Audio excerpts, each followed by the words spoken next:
Good day from the 65th Annual Cannes Film Festival. I'm Ian Roberts, and I'm presenting to you a program created by Paramax and Monde Ouest, a program entitled Cannes Echo 2012 in partnership with Screen International. In our program, we have a unique opportunity to take a look into the world of film finance. Through a series of interviews and roundtables, we gain valuable insight from the leaders of the film finance industry and how they are bridging the gap between unique storytelling and the financial resources to make them become a big screen cinematic experience.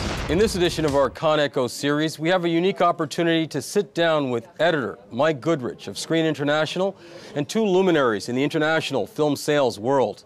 Let's take a closer look. Hello and welcome to Cannes Echo 2012. My name is Mike Goodrich. I'm the editor of Screen International magazine, and I'm very pleased to be here with a very special panel on international film sales and its role in film financing. And let's get straight to introducing our panelists.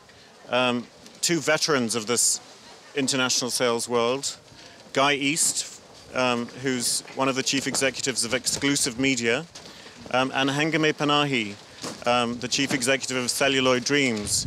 International sales is not something that the man on the street really knows about, and yet it plays a fundamental part in the world of independent film. Tell us about the history of international sales from your perspective. Well, the international sales really started, I suppose in the 70s, 60s and 70s. And the idea is that there are really two formats for making a movie. You can either make a movie at an American studio, Warner's, Fox, Sony, etc., and be the producer, and they distribute the film. They have offices all over the world, and they send the print out to each office and open the film in the cinemas and on video and on television. Or the way that films are made, many films are made now, in fact more films than the studios make, is through what we call the independent system, which is what we're all doing in Cannes.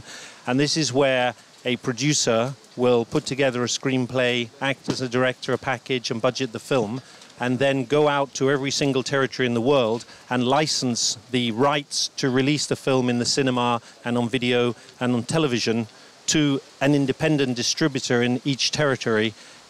And he will pay us, he or she, will pay us what's called a minimum guarantee. That means that they guarantee us a minimum share of the revenue from the cinema release, the video release and television release in their territory. What did Cannes look like 34 years ago? Were people trading rights like they are today? Well, we were trading rights, but it was very different. We didn't, video cassettes had not been invented then, and we'd never heard of DVDs. And so we used to have to, we could not just take a room here and put on a television and screen a movie. We had to show it in the cinema. So that's one huge difference, which I think for young people today is hard to believe.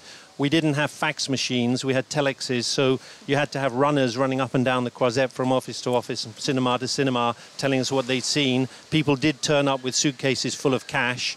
I remember on one occasion, one of the companies I was working with, somebody halfway through seeing a movie went out and went to the bank, took out $500,000 in cash. From the cash point. And, well, we didn't have cash points then. He went into the bank, took out $500,000 and came back with a suitcase and bought the rights for for Germany, in fact, for his territory with $500,000 of cash. So it was same principles, but done in a very different way.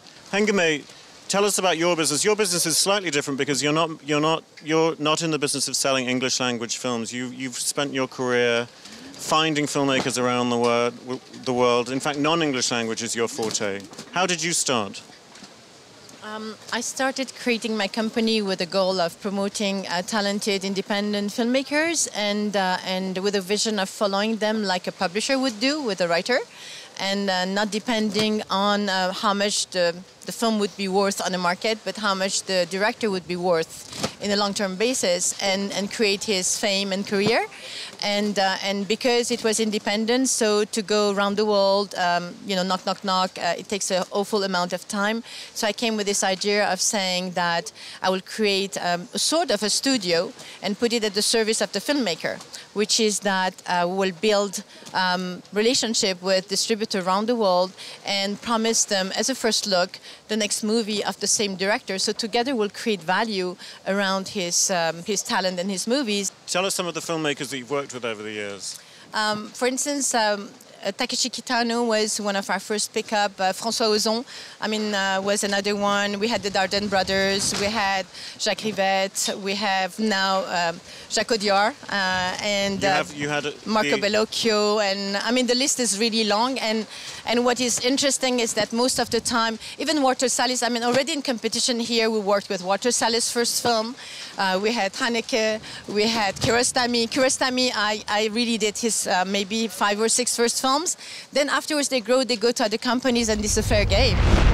Let's take a break away from the round table. On the same topic, we had an opportunity to sit down with a number of producers and ask them how important international sales are in their film finance plans today.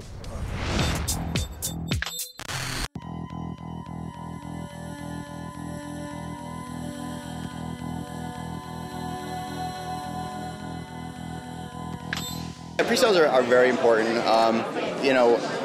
On certain films, you want to pre-sell as much as you really can. On other films where, specific genres don't pre-sell as much, maybe you'll execute a couple of pre-sales and, hold the rest and sell them when the film's completed. But, from our perspective, we're trying to be as careful as possible, with our capital, but at the same time, get a good return on investment.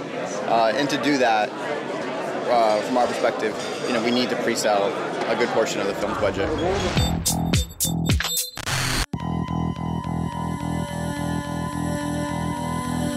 I think for independent films, we go back a long time. The pre-sales of films were invented by Carlo Ponti and Dino De Laurentiis, and then perfected by my partner and I, Mario Casar and I, during the Carolco days, where we actually pre-sold everything before we ever started to make it. I think it was, for us, one of the most important tools for selling films, because we were able to get the financing. We were able to give the bank a piece of paper that meant something. And with the completion guarantee and the pre-sale in place, it was a discountable piece of paper that the banks would accept. So I think today, that is still the same, and it's very important.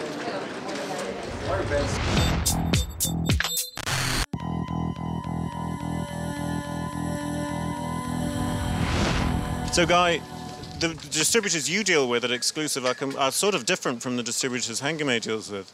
Can you explain the range of distributors around the world? Yeah, there is a difference. Most territories have, if you like, 2 types of distributors: the art house distributors, who are putting, if you like, the smaller critic-driven movies, lower budget, into certain cinemas where a particular audience know that if they go there, they're going to see that type of film.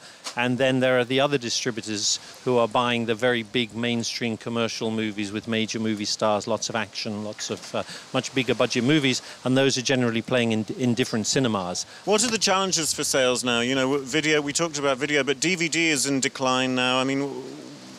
What's the future going to be for the sales business?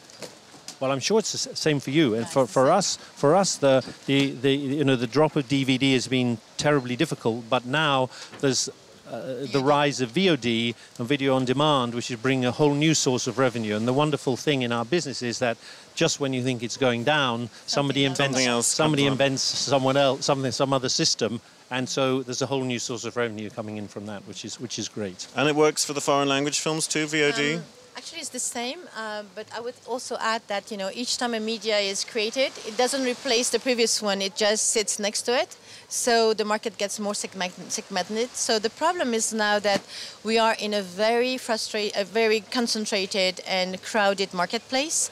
And it's very, very, very segmented, because in the time where you would do one TV deal with a good chunk of amount, today you have to do 15, with the cable and the pay and the second window. And so it's like much more work for less money. And this is the challenge. But it's just, each new media just coexists, and people have the choice of deciding where they want to see the movie and how.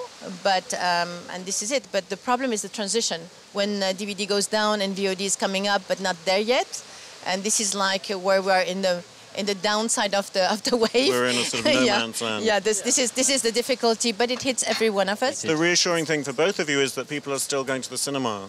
that the theatrical window is Go still to the cinema paramount. even more. Even more, yeah, even more. But the problem, I mean, I just had this morning, for instance, for Rust and Bone in Korea. You know, so when I started, MG was here, P&A was here, and now it's completely the other opposite side. Because in order to promote a film on cinema, because everything starts with cinema. Yeah. I mean, you have to create the value on cinema, and then you have the value on ancillary. But to promote a film on cinema, when there's so many films on the marketplace, you better perform the first day, or after first week. If you don't perform, you're out. So all this effort and money spent, and you just depend on the results of 1 week. So you have to promote extremely. So she was, just to give you an idea, because you like numbers, the MG she was proposing, she had to spend, the MG was 10% of the total risk of the promotion. So it means that, you know, the rest goes for just spending to promote the film, which is ridiculous, because what we will get is 10% of the total risk of that distributor. And this is why the market is not in a good shape. Yes. In order to compete and bring the film to the cinema and attract an audience, you have to spend a lot of money. It's a high-stakes business. Hengame Guy, thank you very, very much for your time. Thank you. Thank you. Thank you.